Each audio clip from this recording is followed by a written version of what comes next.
దేవుడు మనకి బిడ్డలను ఇచ్చింది. శరీరంలో ఉన్నటువంటి వారి ఆత్మను పట్టించుకోవాలి.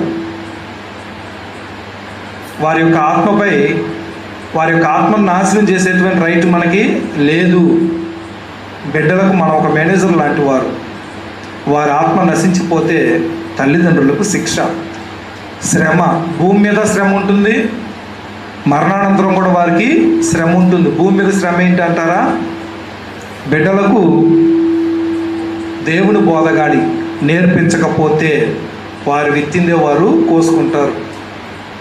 పిల్లల చేత దెబ్బలు తినేవారు కూడా ఉంటారు, పిల్లల చేత తిట్లు తినేవారు కూడా ఉంటారు.